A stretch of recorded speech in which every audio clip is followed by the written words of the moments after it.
হতাশা মুমিনের চরিত্র নয়। হতাশা মুমিনের চরিত্র নয়। দুনিয়ার এই জীবনে বিপদ আসবে, নানান সময় নানান দিক থেকে বিপদ এসে হামলে পড়ে আমাদের উপর।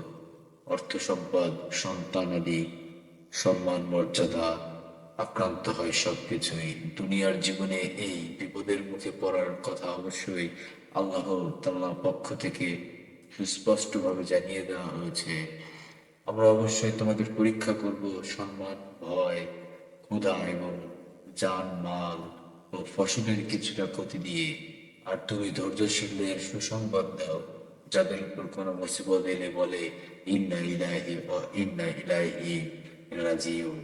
নিশ্চয়ই আমার আল্লাহ আর অবশ্যই আমরা তার কাছে ফিরে যাব।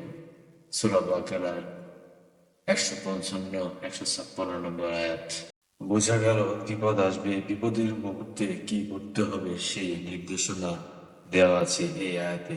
কিন্তু বিপদ যখন কিছুটা দীর্ঘস্থায়ী হয়, তা কেটে যাওয়ার মতো কোনো স্বাভাবিক সম্ভাবনা যখন মানুষের সামনে থাকে না, তখন আঘাত আনে হতাশা। হতাশা তাকে আল্লাহর রহমতের কথা ভুলিয়ে দিতে চায়, আল্লাহর কুদরত থেকে তার দৃষ্টিকে সরিয়ে দিতে চায়, আল্লাহর সীমাহীন অনুগ্রহ এবং দয়াকে আড়াল করে দিতে চায়। অথচ পবিত্র কোরআনের ভাষায় মতে মুমিন কখনোই হতাশ হতে পারে না।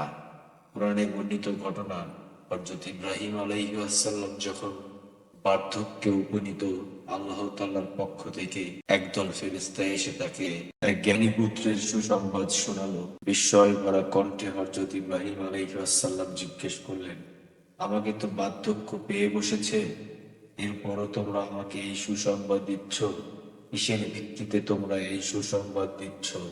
ফেরেশতারা বলল, আমরা তো সত্য কথাই বলছি, আপনাকে সত্য সুসংবাদই দিচ্ছি। বার্ধক্য আপনাকে স্পর্শ করেছে গুরু, এই বৃদ্ধা বয়সে আপনার সন্তান হবে, আপনি নিরাশদের দলে যাবেন না। হযরত ইব্রাহিম আলাইহিস সালাম তাদের কথার জবাবে বললেন, পথভ্রষ্টরা ছাড়া আর কে আপন প্রতিপালকের রহমত থেকে নিরাশ হতে পারে? সূরা হিজ 53-56 নং আয়াত। দ্রষ্টব্য। আরেকজন নবীর আরেকটি ঘটনা, হযরত ইয়াকুব আলাইহিসসালামের সর্বাধিক প্রিয় সন্তান ছিলেন হযরত ইউসুফ আলাইহিসসালাম। কিন্তু তার ভাইয়েরা বাবার এই আদরকে সহজে মেনে নিতে পারেনি। তাই কৌশলে তাকে একদিন বাবার কাছ থেকে নিয়ে গিয়ে কূপে ফেলে দিল।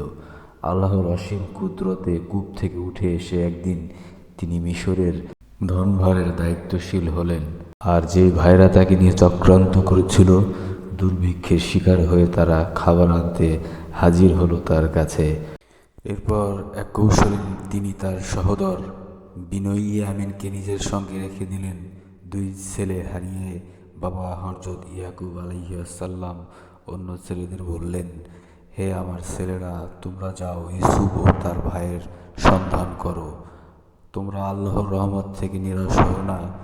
নিশ্চিত জানো, আল্লাহর রহমত থেকে তো কাফেররা ছাড়া অন্য কেউ নিরাশ হতে পারে না।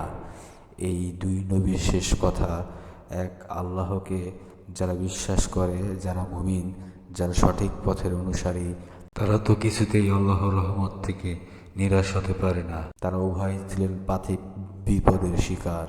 একজন সন্তানহীন অবস্থায় পুরো জীবন কাটিয়ে বার্ধক্যে পৌঁছে গেছেন, আর একজন এক সন্তানের শোকে যখন পাথর হওয়ার অবস্থা, তখন হারালেন আর এক সন্তান।